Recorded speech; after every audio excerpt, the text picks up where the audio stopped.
जय श्री महाकाल. मित्रांनो, सकाळी उठली तर भट चालले होते. मग त्यांच्यासोबत बोलणं वगैरे झाल्यानंतर आंघोळ करून पूजा वगैरे केली. पूजा वगैरे झाली तर मला भूक लागली होती. तसं पण उपवासच होता. म्हणून म्हटलं चला आधी टरबूज खाऊन घेते. टरबूज वगैरे खाल्लं, तयारी वगैरे केली कारण आम्हाला जायचं होतं मंदिरामध्ये. म्हणून आम्ही तयारी वगैरे करून निघालो दर्शन करायला. रस्त्यामध्ये वहिनीला आणि वहिनीच्या भावाला पण घेऊन घेतं. बघा ना, सर्व लोक रेडीच होते. मग आम्ही आलो सुकडीला. सुकडीचे मारुतीचे देवस्थान खूप फेमस आहे. आम्ही त्यांचे दर्शन वगैरे घेतले, पूजापाठ वगैरे केले. तसं पण आज माझ्या मंदिरामध्ये जाणं नाही झालं होतं. मग आधी गणपतीचे वगैरे दर्शन घेतले, नंतर दुर्गादेवीचे वगैरे दर्शन घेतले. इथे आल्यानंतर चांगलंच वाटत होतं बाप्पा. असं वाटत होतं इथेच जावंच नाही. मन शांत होतं. मंदिर पण खूप सुंदर आहे, त्याचे पटांगण पण चांगलं आहे. असं वाटत होतं तिथेच बसलं राहायला पाहिजे. भोलेबाबाचे तर दर्शनच नाही झाले होते. मग इथे आले तर भोलेबाबाचे दर्शन झाले, गजानन महाराजचे पण दर्शन झाले.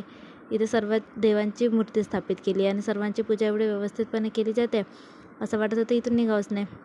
घरी आली, सायंकाळी तयारी केली कारण माझ्या मैत्रिणीची हळदी होती. तर बघा पिंपल आलं. जेव्हा कुठे जायचं राहिलं तेव्हाच येते. चला भेटूया पुढच्या ब्लॉगला.